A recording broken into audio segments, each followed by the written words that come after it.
नमस्कार साथियों। एक बार फिर संविधान सभा की हमारी जो क्लास है उस क्लास को हम पिछली क्लास में हमने संविधान सभा के बारे में पढ़ा था कि जो कैबिनेट मिशन योजना थी उसमें किस प्रकार से संविधान सभा का गठन किया गया था, उनके प्रतिनिधित्व का तरीका क्या था, देशी रियासतों और ब्रिटिश प्रांतों या चीफ कमिश्नर क्षेत्रों के बारे में क्या क्या प्रावधान थे, तो हमने उसके बारे में पढ़ा था। और संविधान सभा के जो चुनाव हुए थे उस चुनाव में कांग्रेस पार्टी को, मुस्लिम लीग को कितने सदस्य मिले थे, किन किन स्थानों पर वो निर्वाचित हुए थे और कौन कौन जो मुख्य सदस्य थे वो संविधान सभा में शामिल थे और किन सदस्यों ने संविधान सभा के निर्वाचन में भाग नहीं लिया या निर्वाचित नहीं हुआ था, उसके बारे में हमने पूरी उस विषय वस्तु को देखा था। तो अब हम उसी क्लास को कंटिन्यू कर रहे हैं और संविधान सभा के दौरान कौन कौन से अधिवेशन हुए, कितनी बैठकें हुई थी और किस बैठक में या अधिवेशन में किस प्रकार के निर्णय लिए गए थे, किस विषय वस्तु को लेकर वहां पर वाद विवाद या बहस हुई थी। तो संक्षेप में अगर हम बात करें, संविधान सभा में कुल 3 वाचन हुए थे। संविधान सभा में जो वाचन थे वो वाचन 3 थे।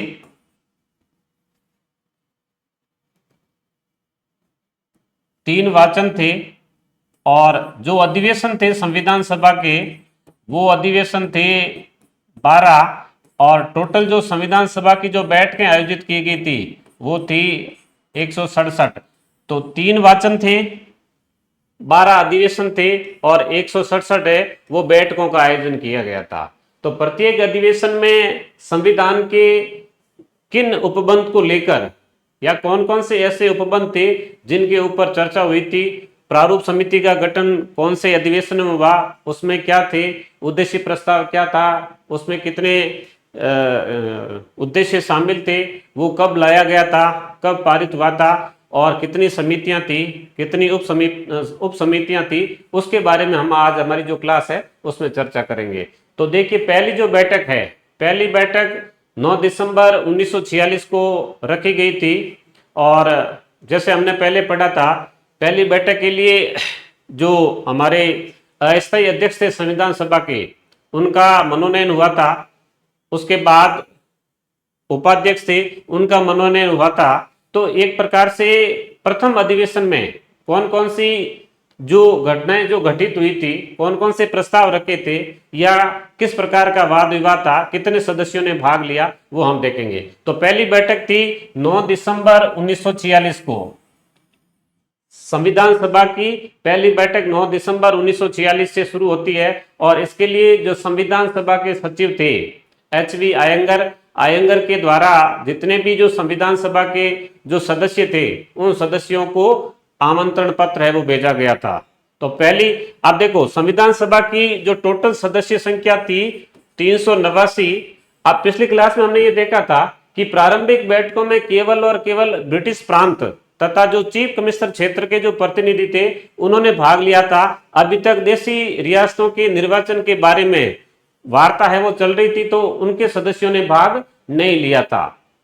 तो जो 296 सदस्यों के चुनाव हुए थे उसमें से जो पहली बैठक थी उसमें 260 सदस्यों ने भाग लिया और जिसमें 10 महिलाएं शामिल थी। और संविधान सभा की जब हम बात करते हैं तो कुल जो महिलाएं थी वो 15 थी। 15 में से 10 महिलाओं ने 9 दिसंबर 1946 को जो बैठक हुई थी उस बैठक में वो भाग लिया था। अब 9 दिसंबर को ही, तो जैसे यहां था 207 सदस्यों ने भाग लिया पहली बैठक में, 9 दिसंबर 1946 को आयोजित की गई थी और पहली बैठक में भी 10 महिलाएं शामिल थी।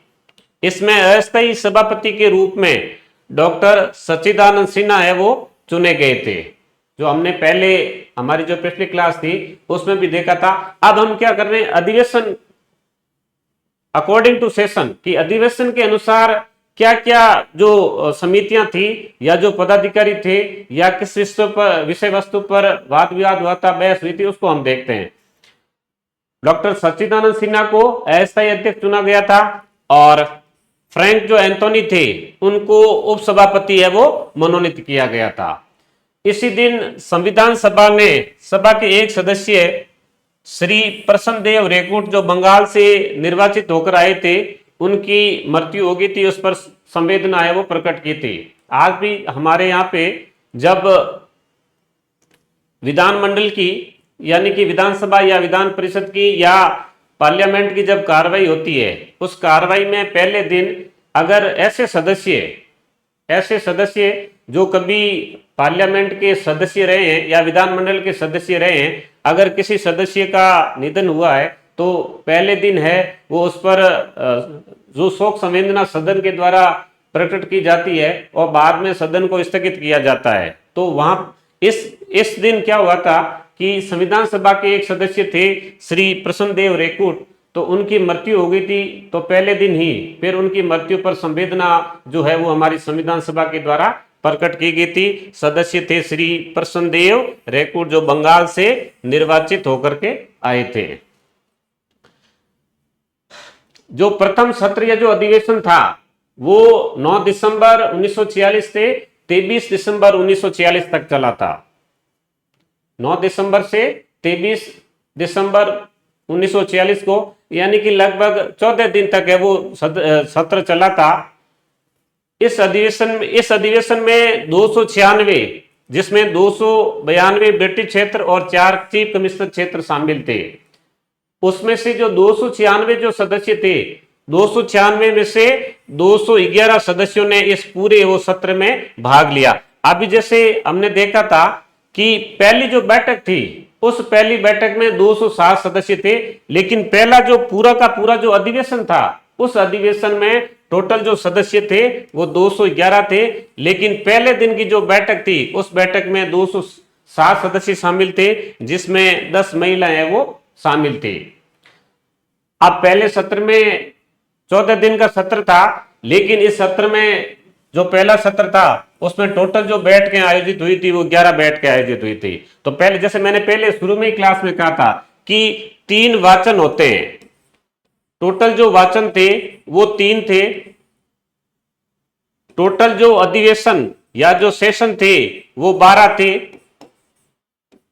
और जो बैठकें थी टोटल सीटिंग थी वो थी 167। ठीक है, सेशन या सीटिंग। ठीक है, जैसे हम पढ़ते हैं कि जो हमारे यहाँ अभी जो हमारे यहाँ पार्लियामेंट में जो संयुक्त जॉइंट जो सीटिंग होती है उसमें लोकसभा और राज्यसभा साथ साथ बैठते, तो वैसे बैठकें हैं वो 11 बैठकों का आयोजन किया गया था। प्रमुख कार्य क्या थे, अब हम बिंदुवार देखते हैं। तो पहला कार्य था 9 तारीख को 9 दिसंबर को अस्थायी सभापति डॉक्टर सच्चिदानंद सिन्हा और उपसभापति यानी कि फ्रैंक एंथोनी का मनोनयन किया गया था।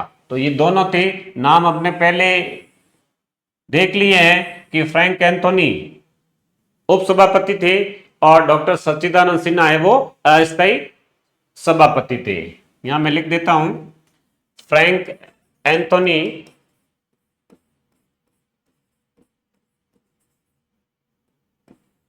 और सच्चिदानंद सिन्हा।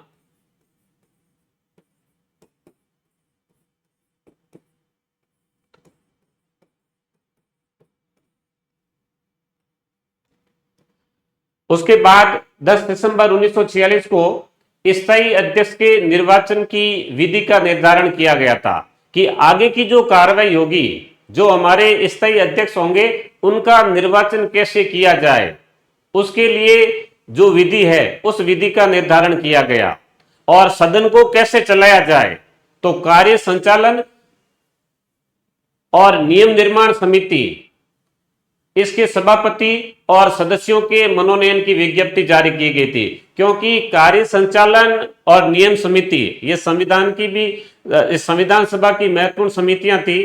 तो शुरू से लेकर अंत तक कार्य संचालन करना या सदन के संबंध में जो नियम है वो कैसे हो, किस प्रकार हो, इसलिए इन समितियों की तुरंत आवश्यकता थी। तो 10 दिसंबर को ही इसको लेकर विज्ञप्ति है वो जारी की गई थी। उसके बाद 11 दिसंबर 1946 को, तो यहां देखो आप 10 दिसंबर को क्या होता है, स्थायी अध्यक्ष के निर्वाचन की विधि का निर्धारण किया जाता है। साथ ही कार्य संचालन समिति और नियम समिति, इनके निर्माण को लेकर है वो गठन को लेकर विज्ञप्ति जारी की जाती है कि इनके सभापति के संबंध में कौन होगा या सदस्य कौन होंगे, किन किन सदस्यों को मनोनीत किया जा सकता है, वगैरह वगैरह।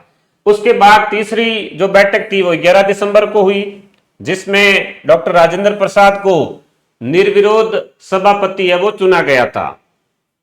और नियम समिति थी, जो रूलिंग कमेटी थी, उसका भी जो निर्वाचन है वो भी 11 दिसंबर को हुआ था। उसके बाद 13 दिसंबर को चौथी बैठक होती है। इसमें पंडित जवाहरलाल नेहरू के द्वारा उद्देश्य प्रस्ताव पेश किया जाता है और इस उद्देश्य प्रस्ताव का सार ये था, तो आज हम हमारे संविधान की जो प्रस्तावना पढ़ते हैं, जो हम भारत के लोग से शुरू होती है और अधिनियमित, अंगीकृत और आत्मार्पित करते हैं, वहां पर हमारी समाप्त होती है जो प्रस्तावना है, जो हमारे संविधान का सार है, हमारे संविधान का प्रकाश स्तंभ है, हमारे राष्ट्रीय आंदोलन की जो आकांक्षाएं थी, जो आदर्श थे, उसको अभिव्यक्त करती है। तो ये जो प्रस्तावना है, ये प्रस्तावना नेहरू के द्वारा, पंडित नेहरू के द्वारा 13 दिसंबर को जो उद्देश्य प्रस्ताव पेश किया गया था, उसका कि एक तरह से उसका आधार है। ठीक है, तो 13 दिसंबर को ये पेश किया गया था। और इसमें भी बड़ी बात ये थी, एग्जाम की दृष्टि से बहुत महत्वपूर्ण बिंदु है, कि इस उद्देश्य प्रस्ताव में जो पेश किया गया था, इसमें कुल 8 उद्देश्यों का निर्धारण किया गया था कि भारत कैसा राष्ट्र होगा, उसमें कौन सी जो शासन प्रणाली वो अपनाई जाएगी, शासन का आधार क्या होगा, स्वतंत्रता, अधिकार, बंधुता बढ़ाने के लिए क्या क्या प्रयास वगैरह। तो एक तरह से संविधान सभा के जो उद्देश्य थे, उन उद्देश्यों को यहां पर परिभाषित किया गया था। तो उद्देश्य जो प्रस्ताव रखा गया था पंडित जवाहरलाल नेहरू के द्वारा, उसमें 8 उद्देश्य है वो शामिल थे। 21 दिसंबर 1946 को नेहरू के प्रस्ताव पर आगे चर्चा हुई। 20 जनवरी 1947 को आगे और चर्चा जारी रही थी और इसी दरमियान संविधान सभा ने देशी राज्यों से वार्ता हेतु राज्य समिति नियुक्त की। नियम समिति ने संविधान सभा में अपनी रिपोर्ट दी थी। देखो, अभी जो पहली बैठक थी, उस बैठक में केवल और केवल ब्रिटिश प्रांतों और जो चीफ कमिश्नर क्षेत्र के जो प्रतिनिधि थे निर्वाचित, उन्होंने भाग लिया था। देशी रियासतों ने अभी तक भाग इसमें नहीं लिया था। तो 21 दिसंबर के बाद 20 जनवरी को जो बैठक हुई थी, उस बैठक में यह तय किया गया था कि देशी राज्यों से वार्तालाप किया जाएगा। तो एक वार्ता समिति नियुक्त की गई और उसे ये काम दिया गया था कि वो देशी राज्यों से वार्ता करके वहां से जो आने वाले प्रतिनिधि है, उनके निर्वाचन का तरीका क्या होगा, उसको तय करने का कार्य वो सौंपा गया था। तो 23 दिसंबर 1946 को परिचय पत्र समिति, आवास समिति और वित्त समिति, इनका गठन किया गया था। तो 23 दिसंबर तक पहली जो बैठक है वो अपने अस्तित्व में रहती है और इसमें से पहली बैठक में मुस्लिम लीग के 73 निर्वाचित सदस्यों में से केवल 4 मुस्लिम लीग के प्रतिनिधि है वो शामिल हुए थे। और ये जो 4 जो प्रतिनिधि थे, ये मुस्लिम लीग के प्रतिनिधि नहीं होकर ये भारतीय राष्ट्रीय कांग्रेस के जो के द्वारा जो मुस्लिम समुदाय के जो प्रतिनिधि थे, उनके रूप में उनको प्रतिनिधित्व है वो कांग्रेस पार्टी के द्वारा है वो दिया गया था। और मुस्लिम लीग ने शुरू से ही संविधान सभा का बहिष्कार कर रखा था, क्योंकि उनका उद्देश्य था कि हमें भारत का विभाजन करते हुए पाकिस्तान के नाम से एक नया राज्य है वो चाहिए था। इसलिए और कैबिनेट मिशन ने क्या किया, उनकी जो ये मांग थी, उस मांग को अस्वीकार कर दिया था।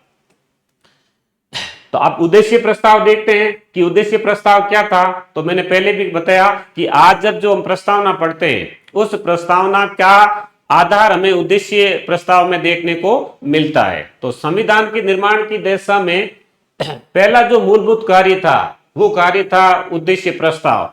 इस उद्देश्य प्रस्ताव को 13 दिसंबर 1946 को जवाहरलाल नेहरू के द्वारा पेश किया गया था। नेहरू ने इस उद्देश्य प्रस्ताव को 22 जनवरी 1947 को ही जो पारित हुआ था, इस प्रस्ताव को मोहनलाल सक्सेना ने इसके उर्दू अनुवाद को संविधान में पढ़ा था। यानी कि जो पेश किया गया था, जो 22 जनवरी को पारित होता है, तो उसका जो उर्दू संस्करण था उसको संविधान सभा में जिसके द्वारा पढ़ा गया था उनका नाम था मोहनलाल सक्सेना।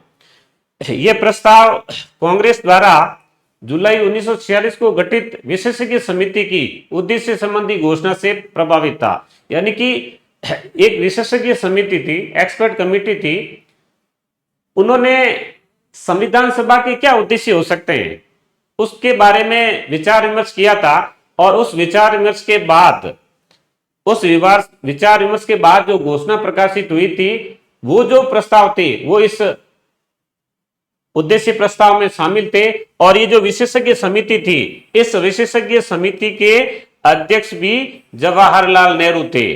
तो उस समिति की रिपोर्ट के आधार पर, घोषणा के आधार पर एक 8 बिंदु का जो उद्देश्य प्रस्ताव था, वो प्रस्ताव नेहरू के द्वारा संविधान सभा में वो रखा गया था। इसका जो प्रथम अधिवेशन था उसमें रखा गया था। प्रस्ताव के 8 उद्देश्य क्या थे, तो मोटे रूप में हमारी जो प्रस्तावना है उसको अगर हम देखें तो उसके जो 8 उद्देश्य वो हमें प्रस्तावना में भी देखने को मिल जाएंगे। तो क्या था, भारत को स्वतंत्र और प्रभुता संपन्न गणराज्य घोषित करना, ब्रिटिश भारत देशी राज्य और भारत के बाहर अन्य भाग मिलकर एक संघ के रूप में गठित होंगे, उपयुक्त राज्य क्षेत्र स्वायत्तशासी एकों की सत्ता से संपन्न होंगे और उनके पास अष्ट शक्तियां होगी सिवाय उन शक्तियों की जो संघ में निहित हो। ये तीसरा उद्देश्य था। प्रभुत्व संपन्न और स्वतंत्र भारत की समुची शक्ति और सत्ता जनता से प्राप्त हुई हो, अर्थात शासन की शक्ति का जो आधार है, वो आधार या अंतिम जो शक्ति है वो जनता के पास होगी। 5वां उद्देश्य था विधि तथा सार्वजनिक नैतिकता के अधीन रहते हुए भारत के सभी लोगों को सामाजिक, आर्थिक और राजनीतिक न्याय की स्थिति और अवसर की तथा विधि के सम्मुख समानता की विचार अभिव्यक्ति, विश्वास, धर्म और उपासना, व्यवसाय और कार्य की गारंटी दी जाएगी। तो ये जैसे अपन ने जो 5वां उद्देश्य जब हम पढ़ते हैं तो हम ये देखते हैं कि हमारी जो प्रस्तावना थी, प्रस्तावना में भी यही बात कही गई है, राजनीतिक, आर्थिक और सामाजिक न्याय की, विचार अभिव्यक्ति, विश्वास, धर्म और उपासना की स्वतंत्रता की, प्रतिष्ठा और अवसर की समानता की। तो इसलिए तो कहते हैं कि प्रस्तावना पर अगर प्रभाव है किसी का तो वो है उद्देश्य प्रस्ताव का। छठा क्या उद्देश्य था कि अल्पसंख्यकों, पिछड़े हुए और कबायली क्षेत्रों तथा अन्य पिछड़े हुए वर्गों के लिए परित्राणों की व्यवस्था की जाएगी, अर्थात उनकी उन्नति के लिए प्रयास किए जाएंगे, उनके कल्याण के लिए व्यवस्था की जाएगी। न्याय तथा सभ्य राष्ट्रों की विधि के अनुसार गणराज्य के राज्य क्षेत्रों की अखंडता, जल, समुद्र तथा आकाश पर उसके प्रभुता अधिकारों की रक्षा की जाएगी। यानी कि भारत अंतर्राष्ट्रीय क्षेत्र में जो सभ्य मानक है उन मानकों का भारत है वो पालन करेगा। और 8वां जो अंतिम उद्देश्य था, ये प्राचीन देश संसार में अपना न्यायपूर्ण और सम्मानजनक स्थान प्राप्त करेगा और विश्व शांति तथा मानव जाति के कल्याण के उन्नयन के लिए अपना सहर्ष योगदान देगा। तो हमारा जो संविधान का आर्टिकल जो 51 है वो भी इसी बात को दोहराता है कि भारत संधि समझौतों का सम्मान करेगा, अंतर्राष्ट्रीय कानून का पालन करेगा और अगर कोई विवाद है तो उस विवाद का आपसी वार्ता के माध्यम से है वो सुलझाने का प्रयास करेगा। तो कहने का तात्पर्य यह है कि 13 दिसंबर 1946 को संविधान सभा में नेहरू ने जो उद्देश्य प्रस्ताव पेश किया था उसमें 8 उद्देश्य शामिल थे। टोटल है वो 8 उद्देश्य शामिल थे। उद्देश्य प्रस्ताव पर 13 दिसंबर से 19 दिसंबर तक संविधान सभा ने विचार विमर्श किया था। अब देखो, विचार विमर्श भी इसलिए किया गया था, अगर हम हमारे संविधान के सार की बात करें तो संविधान सभा का गठन क्यों किया गया था, नागरिकों को क्या मिलने वाला था, शासन का स्वरूप कैसे होगा, इन सभी बातों का जो खुलासा है वो खुलासा इन उद्देश्य प्रस्ताव में हमें देखने को मिलता है। अब एक सदस्य थे जिनका नाम था डॉक्टर एम आर जयकर। इन्होंने 16 दिसंबर 1946 को संशोधन प्रस्तुत किया कि जब तक मुस्लिम लीग और देशी राज्यों के प्रतिनिधि शामिल नहीं हो जाए तब तक इस प्रस्ताव पर विचार है वो स्थगित रखा जाए। क्यों? दोनों मुस्लिम लीग ने संविधान सभा का बहिष्कार कर रखा था और इधर जो देशी राज्यों के प्रतिनिधि निर्वाचित होने वाले थे उनके लिए विधि का निर्धारण अभी तक नहीं किया गया था। इसके लिए संविधान सभा ने एक वार्तालाप समिति नियुक्त की और वार्तालाप समिति ने बाद में चर्चा करके देशी रियासतों के लिए मनोनयन तथा निर्वाचन की पद्धति की वो सिफारिश की थी। तो तब तक एमआर जयकर का ये मानना था कि जब तक देशी रियासतों के प्रतिनिधि और मुस्लिम लीग के प्रतिनिधि संविधान सभा में नहीं आते हैं तब तक है वो इस उद्देश्य प्रस्ताव पर जो चर्चा है, इस पर जो विचार है या इस पर जो वाद विवाद चल रहा है उसको स्थगित रखा जाए। 21 दिसंबर 1946 को प्रस्ताव पर अगले अधिवेशन तक के लिए विचार स्थगित कर दिया गया कि अगले अधिवेशन में वो क्या होगा, इस पर विचार होगा। मुस्लिम लीग की अनुपस्थिति, मुस्लिम लीग तो आखिरकार अंत तक है वो इस संविधान सभा में शामिल नहीं हुई थी। ठीक है, तो उसका परिणाम क्या हुआ कि 22 जनवरी 1947 को इस उद्देश्य प्रस्ताव को संविधान सभा ने पारित कर दिया, पास कर दिया था। अब प्रमुख कौन कौन सी समितियां थी, उनका क्या क्या योगदान था, कई बार एग्जाम में पूछा जाता है कि संविधान सभा की कौन कौन सी समितियां थी। तो संविधान सभा ने क्या किया कि संविधान में जो उपबंध शामिल करने थे, जो प्रावधान शामिल करने थे, उनके ऊपर विशेष तौर से विचार विमर्श करने के लिए उनके क्या क्या प्रावधान हो, तो अलग अलग समितियों का गठन किया और उनको काम सौंप दिया कि भाई आपको इस विषय पर विचार विमर्श करते हुए हमें रिपोर्ट देनी है। तो उद्देश्य प्रस्ताव की स्वीकृति के बाद संविधान सभा ने संविधान निर्माण की समस्या के विभिन्न पहलुओं पर विचार करने के लिए अनेक समितियां नियुक्त की थी। ठीक है, तो संविधान सभा ने तीसरे और छठे अधिवेशनों के बीच मूल अधिकारों, संघ संविधान, संघ शक्तियों, प्रांतीय संविधान, अल्पसंख्यक और अनुसूचित क्षेत्रों तथा अनुसूचित जनजातियों के संबंध में नियुक्त की गई समितियों के प्रतिवेदनों पर विचार किया था। यानी कि तीसरे अधिवेशन से लेकर छठे अधिवेशन के बीच संविधान सभा ने जो भी ये मुख्य जो विषय दे रखे थे उनके संबंध में नियुक्त की गई थी। और जैसे मूल अधिकार है, संघ संविधान है, संघ शक्ति है, या प्रांतीय संविधान है, या अल्पसंख्यक और जो माइनॉरिटीज जो शेड्यूल एरियाज है तथा जो शेड्यूल ट्राइब्स है, उनके संबंध में नियुक्त की गई थी और उन पर है वो विचार विमर्श किया गया था। अब कौन कौन सी समिति थी, कई बार एग्जाम में पूछते हैं कि पर्टिकुलर समिति के सभापति या चेयरमैन या अध्यक्ष कौन थे। कई बार 3-4 समितियां होती है, उनको मिलान करने का सवाल भी वो एग्जाम में आता है। तो संघ संविधान समिति थी, उनके अध्यक्ष पंडित जवाहरलाल नेहरू थे। प्रांतीय संविधान समिति थी, तो उनके अध्यक्ष थे सरदार वल्लभ भाई पटेल थे। संघ शक्ति समिति, तो संघीय मामलों से जो समितियां थी उन समितियों का अध्यक्ष है वो जवाहरलाल नेहरू को रखा गया था। संघ समिति जवाहरलाल नेहरू अध्यक्ष थे। मूल अधिकार, फंडामेंटल राइट्स, अल्पसंख्यक आदि से संबंधित जो समितियां थी, जो सलाहकार समिति थी, उनका अध्यक्ष है वो सरदार वल्लभ भाई पटेल को रखा गया था, जो भारत के पहले गृह मंत्री थे। नियम समिति का अर्थ काम था कि सदन से संबंधित जितने भी जो भी नियम है उन नियमों का निर्माण करना। तो नियम समिति का चेयरमैन डॉक्टर राजेंद्र प्रसाद को रखा गया था। सदन का संचालन कैसे हो, किस प्रकार से सदन में व्यवस्था बनाई रखी जाए, तो इसके लिए और नियमों के अनुरूप सदन को चलना सुनिश्चित करने के लिए जिस समिति को रखा गया था, तो उसमें थी संचालन समिति। संचालन समिति का अध्यक्ष डॉक्टर राजेंद्र प्रसाद थे। झंडा समिति के जो अध्यक्ष थे वो अध्यक्ष डॉक्टर राजेंद्र प्रसाद थे। तो हम देख रहे हैं कि अधिकतर जो समितियां थी उन समितियों के अध्यक्ष या तो नेहरू थे या पटेल थे या खुद जो संविधान सभा के जो सभापति थे, स्थायी अध्यक्ष थे, डॉक्टर राजेंद्र प्रसाद है वो थे। प्रारूप समिति सभी को पता है डॉक्टर भीमराव अंबेडकर थे। प्रारूप समिति में कुल है वो 7 सदस्य थे और प्रारूप समिति का काम था संविधान का जो ड्राफ्ट था उस पर विचार करना था। राज्य समिति थी, राज्यों से वार्ता करने हेतु उसके चेयरमैन थे वो थे पंडित जवाहरलाल नेहरू थे। कार्य समिति के जो अध्यक्ष थे वो डॉक्टर राजेंद्र प्रसाद थे।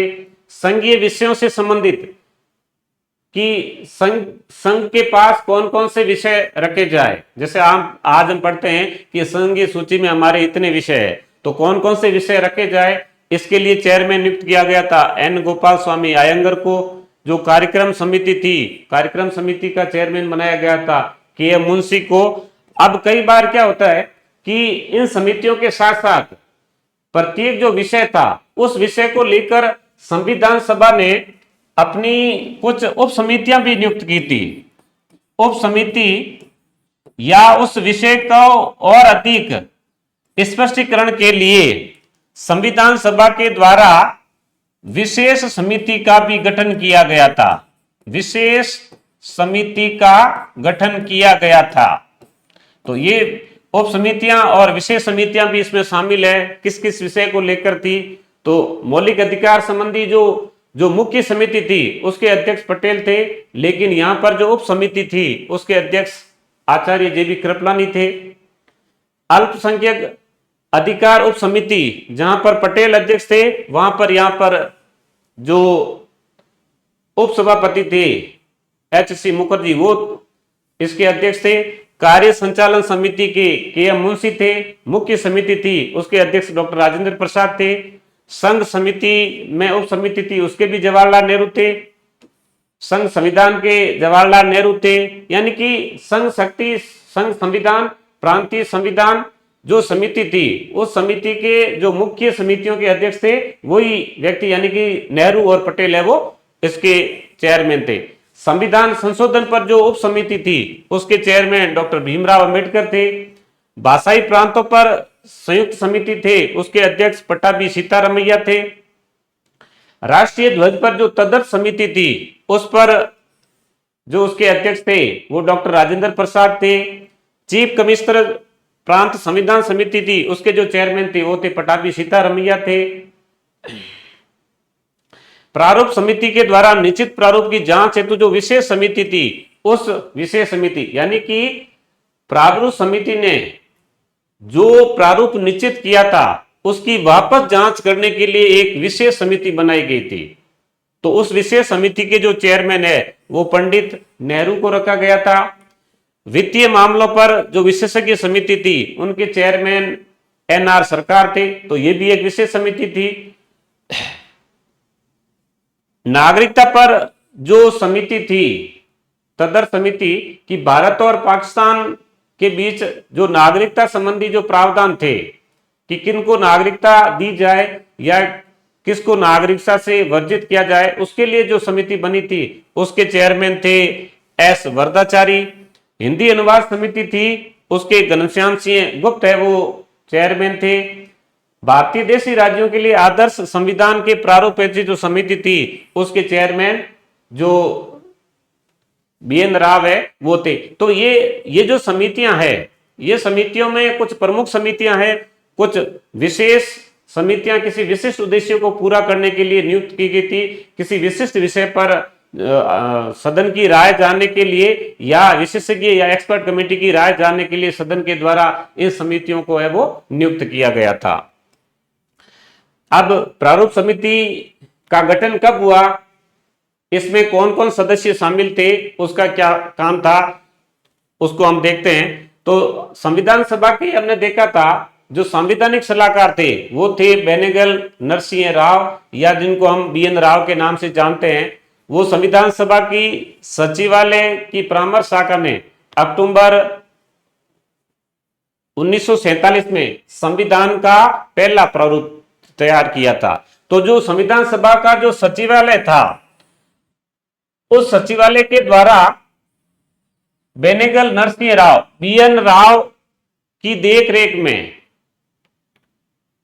देखरेख में सचिवालय की जो परामर्श शाखा थी, उसने पहला है वो संविधान का ड्राफ्ट या प्रारूप तैयार किया था। इससे पहले BN राव ने क्या किया था, जो संवैधानिक सलाहकार थे, उन्होंने लगभग 60 देशों के संविधानों के जो प्रावधान है, उन प्रावधानों को, उपबंधों को एकत्रित किया एक जगह और संविधान सभा के जो सदस्य थे, उन सदस्यों में उन प्रावधानों को वितरित कर दिया था। अब जो पहला जो प्रारूप तैयार हुआ था, जो BN राव के निर्देशन में तैयार हुआ था, उसमें BN राव ने जो ड्राफ्ट जो सौंपा था, उसमें 240 खंड थे और 3 अनुसूचियां थी। यानी कि पहला जो ड्राफ्ट जो BN राव के निर्देशन में सचिवालय की परामर्श शाखा ने जो तैयार किया था। संवैधानिक सलाहकार BN राव द्वारा तैयार प्रथम प्रारूप संविधान पर विचार विमर्श करने के लिए, आपने पहला देखा था कि जो फर्स्ट जो ड्राफ्ट था, उस पर विचार करने के लिए संविधान सभा ने 29 अगस्त 1947 को सत्यनारायण सिन्हा के प्रस्ताव पर 7 सदस्यीय प्रारूप समिति का प्रस्ताव रखा, जिसे संविधान सभा ने स्वीकार कर लिया था। अब क्या था कि BN राव के निर्देशन में या सलाह में संविधान सभा का जो सचिवालय था, उन्होंने पहला ड्राफ्ट प्रस्तुत किया और उस ड्राफ्ट में हमने पीछे हमने ये पढ़ा कि 60 देशों के जो संविधानों के जो उपबंध थे, जो दृष्टांत थे, जो प्रावधान थे, वो उसमें शामिल थे। अब एक सदस्य थे, उन्होंने 29 अगस्त को एक प्रस्ताव पेश किया कि हमारा जो पहला प्रारूप है, उस प्रारूप पर विचार करने के लिए, बारीकी से विचार करने के लिए हम एक प्रारूप समिति नियुक्त करते हैं। तो सत्यनारायण सिन्हा के प्रस्ताव के आधार पर जो प्रारूप समिति का जो गठन हुआ था, वो हुआ था, आप देख लो, इंपॉर्टेंट है काफी, और ये है 29 अगस्त 1947 को ये प्रस्ताव आता है और इस प्रस्ताव के तहत एक 7 सदस्यीय प्रारूप समिति का गठन होता है। अब इस प्रारूप समिति का काम था कि संविधान सभा की जो परामर्श शाखा है, जिसने BN राव के निर्देशन में जो पहला जो ड्राफ्ट तैयार किया था, उस पर विचार करना। तो प्रारूप समिति का यहां पर पूरा नाम क्या था? प्रारूप संविधान की संवीक्षा समिति, अर्थात जो ड्राफ्ट सौंपा गया था उसकी संवीक्षा करना। उसमें जो कई देशों के जो प्रावधान थे, जो दृष्टांत थे, वो कौन कौन से भारतीय परिस्थितियों के लिए उपयुक्त हो सकते हैं, किन किन प्रावधानों को या किन किन उपबंधों को संविधान में शामिल किया जा सकता है। तो सत्यनारायण सिन्हा थे, उन्होंने 29 अगस्त 1947 को प्रस्ताव रखा था और प्रस्ताव के साथ ही उन्होंने 7 जो नाम है संविधान सभा को सुझाए थे कि इन 7 सदस्यों को आप इस प्रारूप संविधान की संवीक्षा समिति में रखिए। इस कमेटी का जो अंग्रेजी में नाम था वो था committee to scrutinise draft constitution, यानी कि वो जो 7 सदस्य है वो इस पहला जो प्रारूप था उस पर विचार करेंगे बारीकी से। तो जैसे ही सत्यनारायण सिन्हा के द्वारा प्रस्ताव रखा गया था, संविधान सभा ने क्या किया, उनका निर्विरोध निर्वाचन कर दिया था। प्रारूप समिति के कई बार सदस्य भी पूछते हैं और बाद में संविधान सभा के जो सभापति थे उनको यह अधिकार दिया गया था कि अगर कोई सदस्य इस समिति में नहीं रहता है तो उनकी जगह है वो सभापति है, किसी अन्य सदस्य को भी नामजद है वो कर सकता है। तो अध्यक्ष इस समिति के सभापति डॉक्टर भीमराव अंबेडकर थे। जो सभापति थे अल्लादी कृष्ण स्वामी अय्यर, जो सदस्य निर्वाचित थे एन गोपाल स्वामी अयंगर, KM मुंशी, मोहम्मद सादुल्ला और एन माधव राव। BL मित्र की जगह वो इनको रखा गया था। BL मित्र ने स्वास्थ्य कारणों से त्याग पत्र दे दिया था, तो BL मित्र की जगह है वो बाद में एन माधव राव को शामिल किया गया था, डीपी खेतान जो सदस्य थे उनकी मृत्यु हो गई थी, तो उनकी जगह टीटी कृष्णमाचारी को है वो शामिल किया गया। तो प्रारूप समिति में कुल 7 सदस्य थे, सभापति 1 और 6 अन्य सदस्य, 7 सदस्य थे। और मोटे रूप में 29 अगस्त 1947 का इसका गठन किया गया था। और एक सदस्य थे सत्यनारायण सिन्हा, उनके प्रस्ताव के आधार पर और इसका गठन किया गया था। और इस समिति का जो पूरा नाम था वो था प्रारूप संविधान समीक्षा समिति। प्रारूप समिति में किसी सदस्य की रिक्तता की स्थिति में संविधान सभा अध्यक्ष को उसकी जगह सभा के किसी अन्य सदस्य को नामजद करने का अधिकार दिया गया था। कि मान लीजिए किन्हीं कारणों से अगर प्रारूप समिति में कोई स्थान रिक्त होता है तो उसकी जगह नए सदस्य की जो नियुक्ति है वो नियुक्ति का अधिकार सभापति के पास रखा गया था। तो पहले कहा था मैंने कि बीएल मित्र ने स्वास्थ्य कारणों से त्याग पत्र दिया, उनकी जगह एन माधव राव को नामजद किया गया था। डीपी खेतान की मृत्यु होती है तो उनकी जगह टीटी कृष्णमाचारी को है वो नामांकित किया गया था या नामजद किया गया था। और बीएल मित्र ने स्वास्थ्य कारणों से वो त्याग पत्र दिया था। तो 30 अगस्त 1947 से प्रारूप समिति की कुल 4 बैठकें हुई। प्रारूप समिति ने भारत का जो प्रारूप तैयार किया वह 2 फरवरी 1948 को संविधान सभा के डॉक्टर राजेंद्र प्रसाद को सौंपा गया था। यानी कि जो प्रारूप दिया गया था 60 देशों के दृष्टांतों को शामिल करते हुए जो प्रारूप था, उस प्रारूप का अध्ययन करते हुए उस पर बारीकी से विचार विमर्श करते हुए प्रारूप समिति ने अंतिम रूप से जो प्रारूप तैयार किया उसको सौंप दिया था 2 फरवरी 1948 को संविधान सभा के जो स्थायी अध्यक्ष थे डॉक्टर राजेंद्र प्रसाद को। प्रारूप संविधान के प्रकाशित होने के बाद एक प्रावधान रखा गया था कि इस प्रारूप पर कोई भी व्यक्ति आलोचना कर सकता है या उसके संबंध में सुझाव दे सकता है और उसके संबंध में टिप्पणी कर सकता है। तो कई प्रकार की टिप्पणियां प्राप्त हुई, आलोचनाएं प्राप्त हुई, सुझाव प्राप्त हुए। तो संविधान सभा के अध्यक्ष ने प्रारूप समिति को इन सब सुझावों पर विचार करने का आदेश दिया। भाई कहा कि जो टिप्पणियां प्राप्त हुई है, जो सुझाव प्राप्त हुए हैं, जो आलोचनाएं हैं, उस पर है वो प्रारूप समिति के द्वारा विचार करना चाहिए। तो फिर क्या हुआ, एक और विशेष समिति नियुक्त की गई कि वो प्रारूप समिति ने जो ड्राफ्ट सौंपा है उस पर विचार करे। ठीक है, और उस पर जो टिप्पणियां आई है, जो सुझाव आए गए हैं, जो आलोचना है, उसका बारीकी से अध्ययन करें। अगर अध्ययन करने के बाद अगर उसमें कोई संशोधन किया जाए तो उसके लिए भी सुझाव दें। तो 26 अक्टूबर तो देखो विशेष समिति थी। इस विशेष समिति के सभापति थे वो पंडित जवाहरलाल नेहरू थे। काफी एग्जाम की दृष्टि से काफी महत्वपूर्ण पक्ष है, ध्यान रखना कि प्रारूप समिति के द्वारा जो ड्राफ्ट संविधान का सौंपा गया था डॉक्टर राजेंद्र प्रसाद को, उस पर जो टिप्पणियां आई थी, जो आलोचनाएं हुई थी, उनकी समीक्षा करना, उनके ऊपर विचार करना, उसके लिए एक विशेष समिति की स्थापना हुई थी और उसके जो अध्यक्ष थे वो नेहरू थे।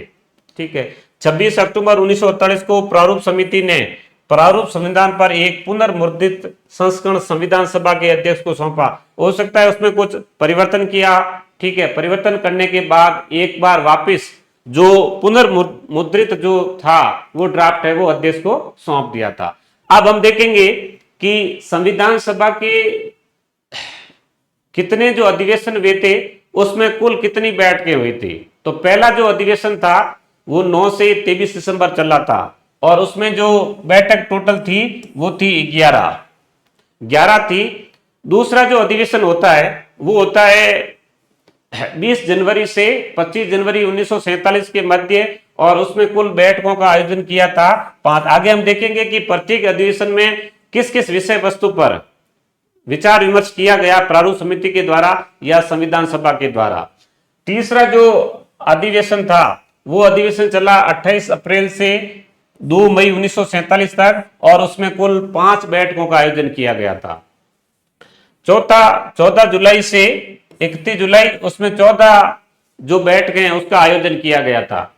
5वां अधिवेशन हुआ था वो था 14 अगस्त से 30 अगस्त तक, उसमें भी 11 बैठकें आयोजित है वो की गई थी। 11 बैठकें टोटल आयोजित थी। छठा जो अधिवेशन था, उस अधिवेशन वो केवल एक दिन का हुआ था, 27 जनवरी 1948 को, और उसमें केवल और केवल एक बैठक, यह सबसे न्यूनतम थी। छठे जो अधिवेशन था उसमें केवल और केवल 27 जनवरी 1948 को एक बैठक का आयोजन किया गया था। सातवां जो आयोजन हुआ था वो हुआ था 4 नवंबर 1948 से 8 जनवरी 1949 को, और उसमें 36 बैठकें हैं वो आयोजित की गई थी। जो सर्वाधिक दूसरी जो बैठकें हैं वो बैठकें इस 7वें अधिवेशन में है वो आयोजित की गई थी। 8वें अधिवेशन में 23 बैठकें थी, और सबसे अधिक जो अधिवेशन था वो अधिवेशन था 9वां, और उसमें कुल 38 बैठकों का आयोजन किया गया था। तो आप देखिए 9वां जो अधिवेशन था, उस 9वें अधिवेशन में कुल या 12 जो अधिवेशन हुए थे टोटल, उसमें से सबसे अधिक बैठकों का आयोजन है वो 9वें जो सेशन था या जो 9वां अधिवेशन था उसमें हुआ था। 10वां जो अधिवेशन था वो 6 अक्टूबर 1949 से 17 अक्टूबर 1949 के मध्य आयोजित किया गया, जिसमें 10 बैठकें शामिल थी। 11वां जो अधिवेशन था वो 14 नवंबर 1949 से 26 नवंबर 1949 तक आयोजित किया गया था, उसमें 12 बैठकें थी। 12वां एक दिन का अधिवेशन था 24 जनवरी 1950 को, और उसमें 50 को जो आयोजित हुआ था उसमें केवल एक बैठक आयोजित हुई थी। तो आप देखिए 6वां अधिवेशन और 12वां अधिवेशन, इन दोनों अधिवेशन में एक एक बैठक आयोजित हुई थी, और फिर था 12वां अधिवेशन, इन दोनों अधिवेशनों में एक एक बैठकें आयोजित हुई थी। और हमने पहले ये देखा था कि सर्वाधिक जो बैठकें हैं वो बैठकें 9वें अधिवेशन में हुई थी 38, 8वां और 9वां, एक में 36 बैठकें आयोजित की गई थी और 9वें में 38। तो सबसे ज्यादा बैठकों का आयोजन 38 बैठकों का आयोजन है वो 9वें अधिवेशन के अंतर्गत है वो हुआ था। तो ये 3 वाचन थे, 12 अधिवेशन थे, और टोटल जो बैठकें थी संविधान सभा की वो थी 167, 167। अब हम देखें हमने जो पहला अधिवेशन देखा था, अब हम ये देखते हैं कि अलग अलग अधिवेशन में कौन कौन सी जो घटनाक्रम है वो घटित हुआ था, किस विषय वस्तु पर विचार किया गया था। तो जो दूसरा अधिवेशन था उस दूसरे अधिवेशन में संचालन समिति के गठन का प्रस्ताव पेश किया गया था, और पहले हमने देखा था कि इसके जो अध्यक्ष थे वो डॉक्टर राजेंद्र प्रसाद थे, और इसकी जो उप समिति थी उसके अध्यक्ष थे वो थे के.एम. मुंशी। तो अलग अलग समितियों का आप ध्यान रखना। 22 जनवरी 1947 को संविधान सभा ने भारत के भावी संविधान संबंधी उद्देश्य प्रस्ताव पारित किया। तो ध्यान रखना, उद्देश्य प्रस्ताव पहले अधिवेशन में पेश किया गया था, लेकिन उद्देश्य प्रस्ताव दूसरे अधिवेशन में पारित होता है। 24 जनवरी 1947 को संविधान सभा ने अपना एक उपाध्यक्ष चुनने का फैसला किया, और 25 जनवरी 1947 को 25 जनवरी 1947 को संविधान सभा ने पहला जो अध्यक्ष चुना था वो चुना था H.C. मुखर्जी को, वीरेंद्र कुमार मुखर्जी को संविधान सभा का है वो उपाध्यक्ष चुना गया था। सभापति भी निर्विरोध निर्वाचित हुए थे, और ये भी है वो निर्विरोध निर्वाचित हुए थे। 24 जनवरी 1947 को सभा ने 1946-47 और 47-48 वर्षों के लिए सभा के अनुमानित व्यय को मंजूरी दी कि सभा को कितने पैसों की वो आवश्यकता है वो पड़ सकती है। 24 जनवरी को ही सभा ने कैबिनेट मिशन के 6 मई 1946 के वक्तव्य पैरा 20 के अनुसार एक सलाहकार समिति के गठन का निश्चय किया था। 25 जनवरी 1947 को संविधान सभा ने 3 सदस्यों की एक कार्य समिति है वो नियुक्त की थी। अब आता है तीसरा अधिवेशन। तीसरे अधिवेशन में ये पता लगा, जो घटनाक्रम घटित हो रहा था उससे प्रतीत हो रहा था कि अब देश का जो विभाजन है वो विभाजन असंभावी है, उसको टाला नहीं जा सकता है। नेहरू ने देशी रियासतों के संबंध में जो रिपोर्ट थी कि उनका प्रतिनिधित्व कैसा किया जाए, मनोनयन की पद्धति अपनाई जाए, निर्वाचन की या अप्रत्यक्ष निर्वाचन की, तो उसमें मनोनयन और निर्वाचन की है वो पद्धति को स्वीकार किया गया था। और जो समिति हमने पहले पढ़ा था, मूल अधिकारों से संबंधित समिति थी, उस समिति की अंतरिम रिपोर्ट भी है वो संविधान सभा के अंतर्गत है वो पेश की गई थी। फिर चौथा अधिवेशन होता है और इस समय 8 जुलाई को हमने पहले इंडियन इंडिपेंडेंस एक्ट पढ़ा था, भारतीय स्वतंत्रता अधिनियम पढ़ा था, वो संसद में पेश हो चुका था। और अधिनियम के अनुसार 15 अगस्त 1947 से भारत है वो दो भाग, भारत और पाकिस्तान के नाम से दो डोमिनियनों की स्थापना अर्थात दो अधिराज्यों की स्थापना का प्रस्ताव था, स्थापना हो गई थी। इस अधिनियम ने यह तय किया कि वर्तमान संविधान सभा भारत की संविधान सभा होगी तथा पाकिस्तान अपनी नवीन संविधान सभा की स्थापना कर सकता है। इससे पहले हमने भारतीय स्वतंत्रता अधिनियम जो पढ़ा था उसमें यही प्रावधान था कि 15 अगस्त को जैसे ही दो अधिराज्यों की स्थापना होती है उसके बाद भारत की वर्तमान जो संविधान सभा थी वो भारत के लिए थी और पाकिस्तान को अपनी नवी संविधान सभा की स्थापना करने का जो निर्देश था उस एक्ट में दिया गया था। 14 जुलाई 1947 को संविधान सभा का चौथा अधिवेशन आरंभ हुआ। तब भारतीय डोमिनियन के मुस्लिम लीग के सदस्यों को उसमें अपने स्थान ग्रहण किए, यानी कि जो चौथा अधिवेशन था उसमें भारत की जो संविधान सभा थी जिसमें मुस्लिम लीग के सदस्य जो भारत में रह गए थे उन्होंने यहाँ पर अपना है वो स्थान ग्रहण किया था। और जो सदस्य जो क्षेत्र पाकिस्तान गए और जहां से जो सदस्य निर्वाचित आए थे वो पाकिस्तान की संविधान सभा के अंतर्गत है वो निर्वाचित हुए थे। अब जम्मू कश्मीर और हैदराबाद के अलावा अन्य देशी रियासतों की प्रतिनिधि भी शामिल हुए थे इस चौथे अधिवेशन के अंतर्गत। क्यों? क्योंकि नेहरू जो कमेटी थी उसने अपनी है वो रिपोर्ट सौंप दी थी, उसके बाद देशी राज्यों के प्रतिनिधि भी है उसमें शामिल हुए थे। और पहले हमने ये पढ़ा था कि हैदराबाद एक ऐसी रियासत थी उसके सदस्यों ने संविधान सभा में भाग नहीं लिया था और हैदराबाद जो रियासत के जो टोटल जो सदस्य थे संविधान सभा में वो सदस्य 16 थे। और चौथे अधिवेशन की महत्वपूर्ण घटना यह थी कि संविधान सभा ने 22 जुलाई 1947 को भारत का राष्ट्रीय ध्वज अंगीकृत किया। तो ये जो हमारा अभी जो तिरंगा है ये हमने अधिकृत किया था 22 जुलाई 1947 को, उसको संविधान सभा के द्वारा अंगीकृत है वो किया गया था। संविधान सभा का 5वां अधिवेशन ऐतिहासिक था। ऐतिहासिक इसलिए था जैसे हमने अभी पीछे पूरी प्रारूप समिति के बारे में पढ़ा था कि संविधान सभा का जो सचिवालय था और ये जो सचिवालय था ये हमारे संविधान सभा के जो परामर्शदाता थे BN राव उनके नेतृत्व में काम कर रहा था। तो BN राव ने 60 देशों के संविधानों का दृष्टांत शामिल करते हुए पहला प्रारूप है वो संविधान सभा को सौंपा था। तो 5वें अधिवेशन में ध्यान रखना एग्जाम की दृष्टि से बहुत महत्वपूर्ण है जो ये अधिवेशन है, क्योंकि 5वें अधिवेशन में प्रारूप समिति का गठन होता है और इस प्रारूप समिति का पूरा नाम जैसे पहले हमने पढ़ा था प्रारूप संविधान समीक्षा समिति, यानी कि जो पहला जो ड्राफ्ट सौंपा गया था उस प्रारूप पर विचार करना। तो वो ड्राफ्ट जब संविधान सभा के अंतर्गत उस पर विचार करने के लिए 7 सदस्यीय समिति का गठन हुआ था और हमने देखा सत्यनारायण सिन्हा ने प्रस्ताव किया था।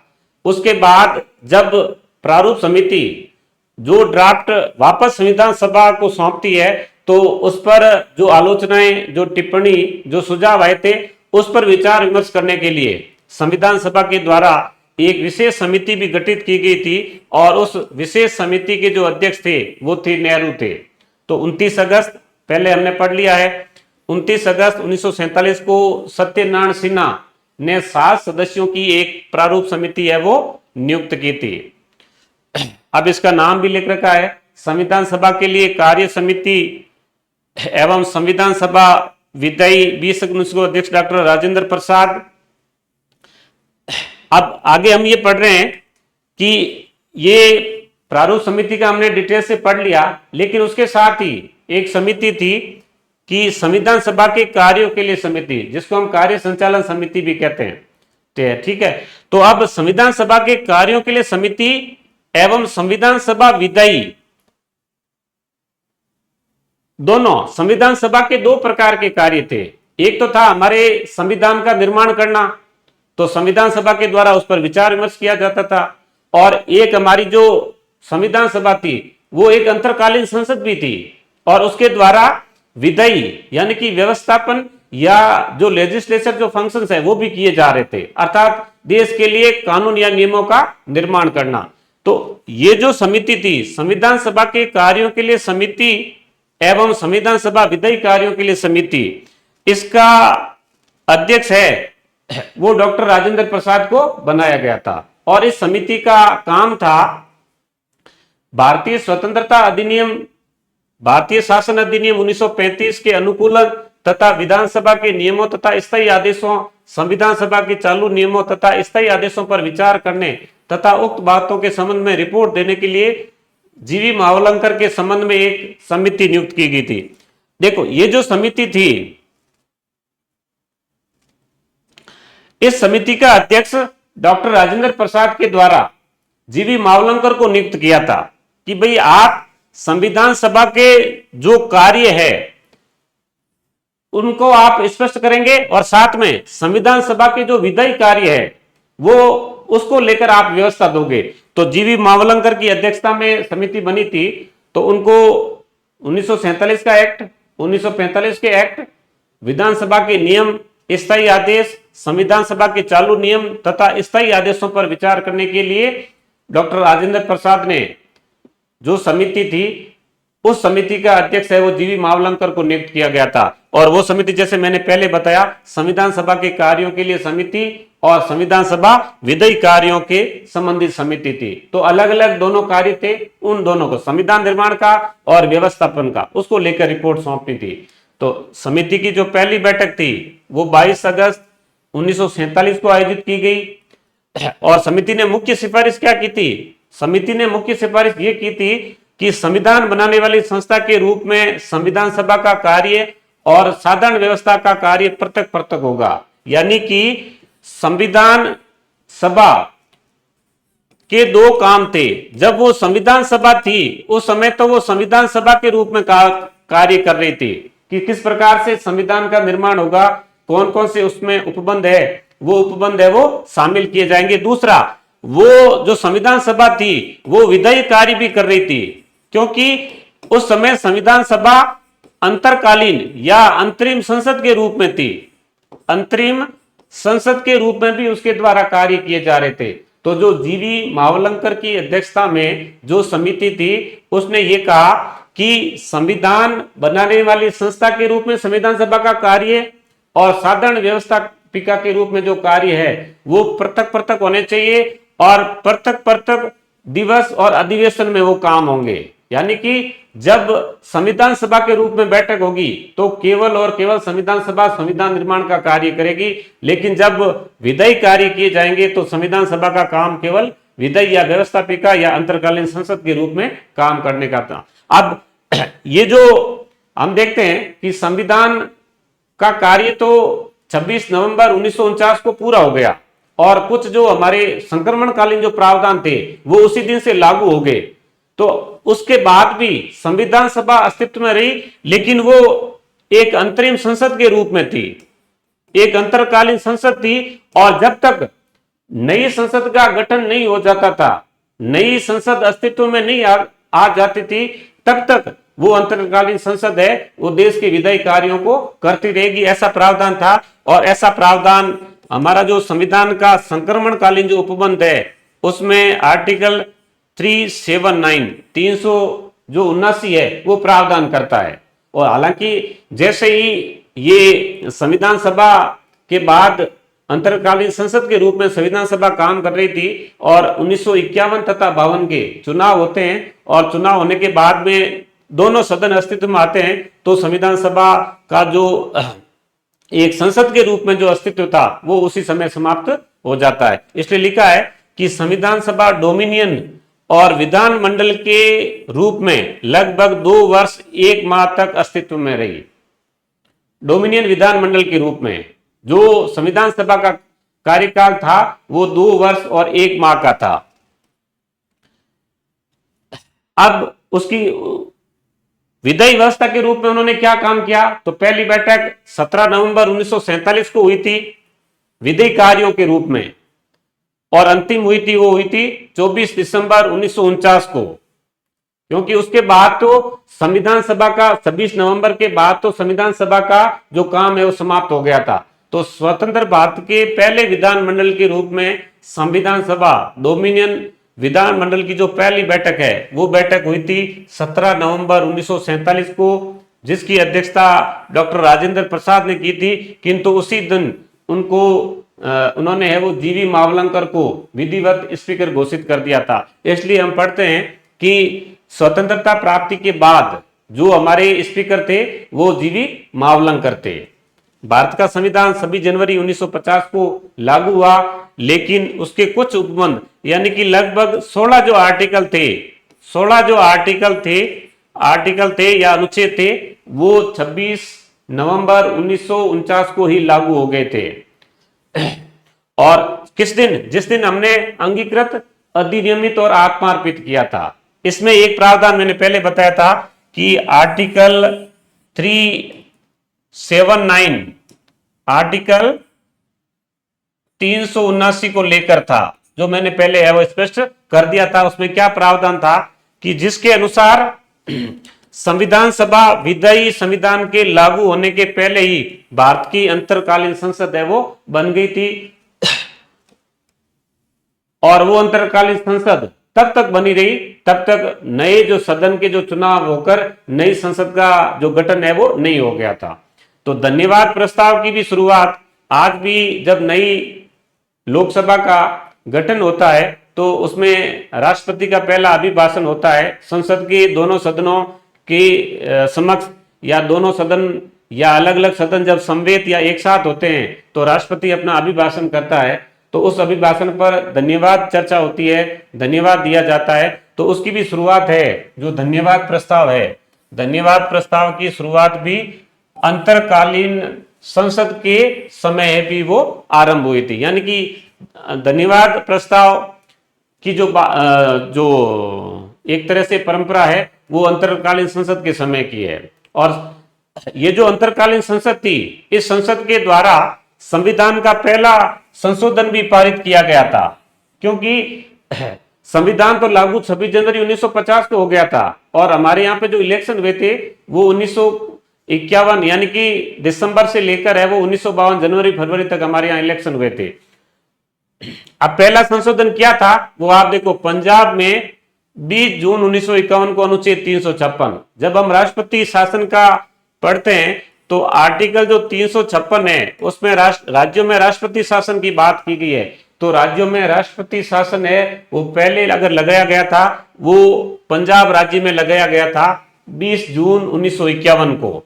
और ये जो प्रस्ताव है ये प्रस्ताव अंतरकालीन संसद के द्वारा अनुमोदन किया गया था, और इसमें एक ही संविधान सभा का एक ही सदन था जो उसको हम लोकसभा के रूप में जान सकते हैं, और जिसके विधिवत जो स्पीकर थे वो जीवी मावलंकर थे। ठीक है, तो संविधान लागू होने के बाद पहला प्रयोग किया गया था, अंतरिम संसद का विघटन नहीं किया गया था, बल्कि 17 अप्रैल 1952 को संसद का दोनों सदनों का गठन हुआ था। मैंने पहले ही कहा कि पार्लियामेंट के 1951 और 1952 में चुनाव हुए थे, और चुनाव होने के बाद जैसे ही हमारी संसद का गठन होता है लोकसभा या राज्यसभा का, तो 17 अप्रैल 1952 को संसद का जैसे ही दोनों सदनों का गठन हुआ तो हमारा संविधान का जो अनुच्छेद था 379 इस अनुच्छेद के तहत जो हमारी संसद थी, अंतरकालीन संसद थी, उसका अस्तित्व है वो समाप्त हो गया था।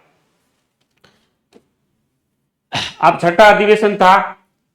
पहले हमने पढ़ा था कि छठा और 12वां अधिवेशन जिसमें केवल और केवल एक बैठक आयोजित की गई थी, तो यह अधिवेशन केवल एक दिन के लिए हुआ था।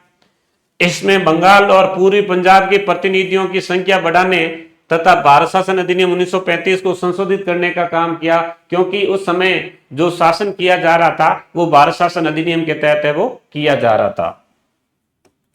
उसके बाद 7वां अधिवेशन आता है। संविधान सभा का 7वां अधिवेशन 4 नवंबर 1948 को प्रारंभ हुआ था। इस समय उन्होंने प्रारूप संविधान पेश किया था और उस समय उसमें 335 अनुच्छेद थे, उसमें 335 अनुच्छेद थे और 8 अनुसूचियां थी। 4 नवंबर को प्रारूप संविधान पर सामान्य वाद विवाद हुआ था, जो प्रारूप समिति के द्वारा पेश किया गया था, और वो 9 नवंबर 1948 तक चलता रहा। उसके बाद प्रारूप संविधान पर धारा अनुसार जो सारे जो आर्टिकल थे उस आर्टिकल पर वो विचार विमर्श शुरू हुआ, जो 5 नवंबर 1948 से शुरू हुआ था और 8 जनवरी 1949 तक है वो जारी रहा था। अब आता है 8वां अधिवेशन। इस अधिवेशन में संविधान सभा के द्वारा अनुच्छेद 68 से लेकर 301 तक है वो विचार किया गया था। फिर आता है 9वां अधिवेशन, जो 30 जुलाई 1949 से 18 सितंबर 1949 तक आयोजित किया गया था। इस अधिवेशन में उन अनेक अनुच्छेदों पर फिर से विचार शुरू हुआ जिन पर पहले विचार हो चुका था, कुछ नए अनुच्छेद जोड़े गए तथा प्रारूप संविधान के अनुच्छेद 305 का जो पूरा है वो विचार हो गया था। यानी कि 301 तक पहले विचार कर दिया, उसके बाद 305 तक है वो वापस विचार विमर्श पूरा किया गया था। उसके बाद 10वां अधिवेशन आता है और इस 10वें अधिवेशन में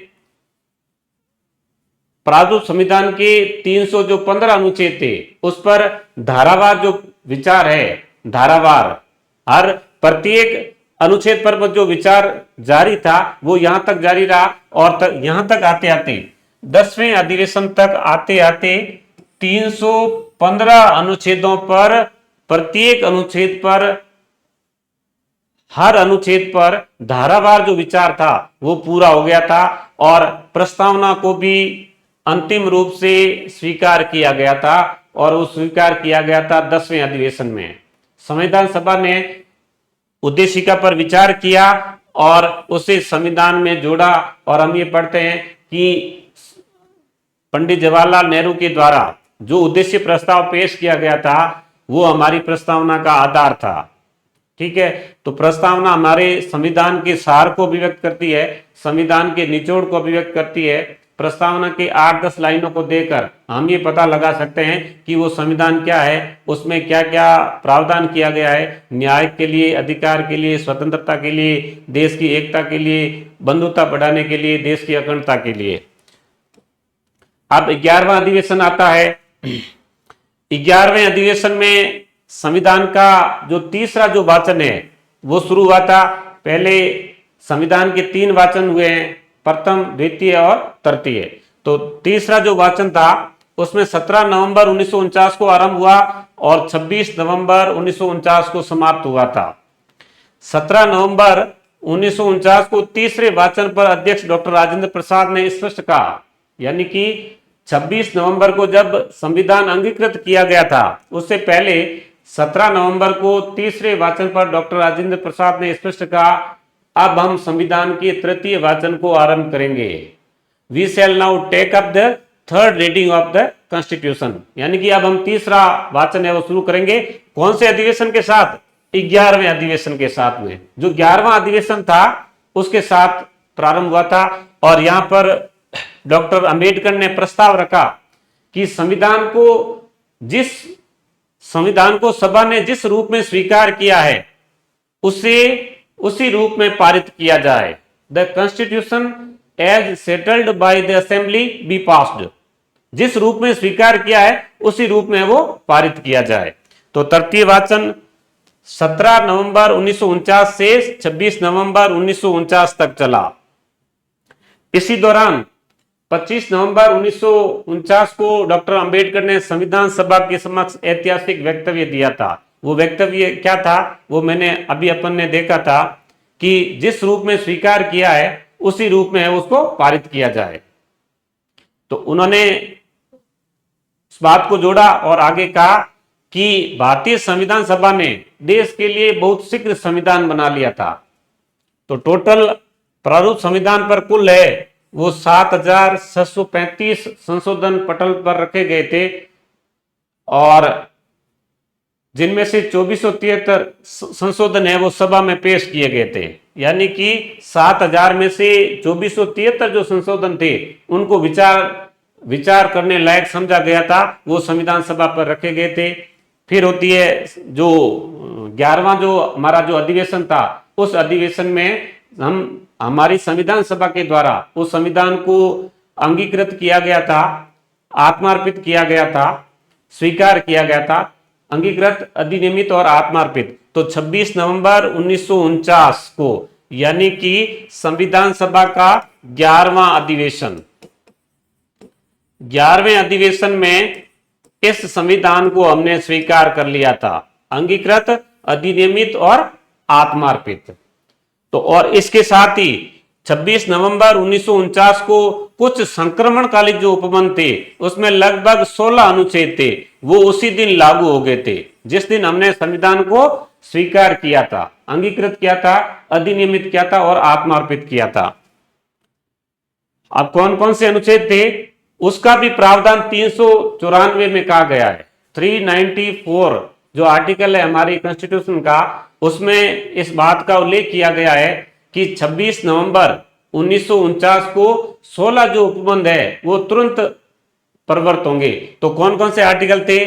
5, 6, 7, 8, 9, 60, 324, 66, 367, 379, 380, 388, 392, 393। तो ये तुरंत लागू हो गए थे।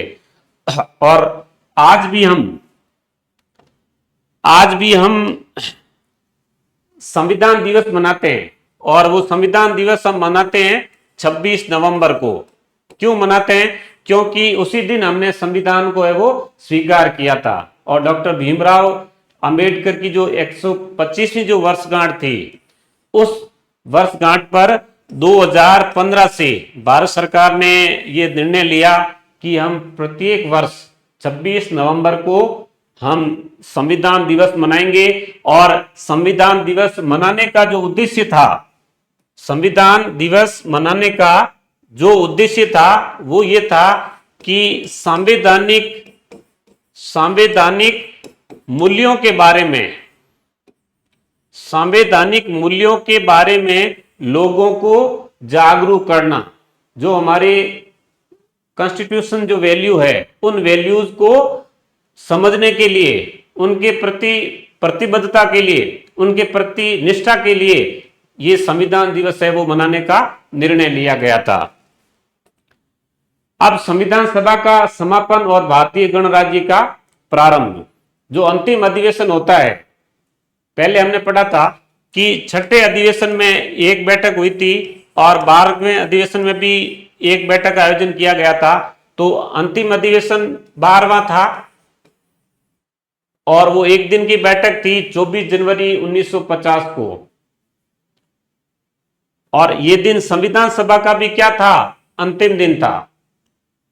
और अंतिम दिन भी 2 सदस्यों ने, एक सदस्य रत्नप्पा भरप्पा कुंभार थे जो बंबई राज्य से, और एक सदस्य थे डॉक्टर वाई.एस. वर्मा जो हिमाचल प्रदेश से। उन्होंने उसी दिन, अंतिम दिन यानी कि 24 जनवरी 1950 को जो संविधान सभा की सदस्यता है वो 2 सदस्यों के द्वारा अर्जित की गई थी, उनके द्वारा सदस्यता है वो ग्रहण की गई थी। तो ये हमारा आज का जो चैप्टर था वो संविधान सभा के जो अधिवेशन हुए थे, जो कुल 3 वाचन हुए थे, हमने देखा कि टोटल 3 वाचन थे, 12 अधिवेशन थे और 167 बैठकें थी। तो प्रत्येक अधिवेशन में किस किस विषय वस्तु पर विचार किया गया था, कौन सी समिति का गठन किया गया था और किस किस उपबंध पर संविधान सभा के द्वारा है वो निर्णय लिया गया था, उसको हमने पढ़ा था। और आगे हमारी जो नेक्स्ट क्लास होगी उसमें हम और देखेंगे कि संविधान सभा के बाकी किस प्रकार के तथ्य थे, उन पर संविधान सभा ने किस प्रकार से विचार किया और हमारे संविधान का है वो निर्माण किया।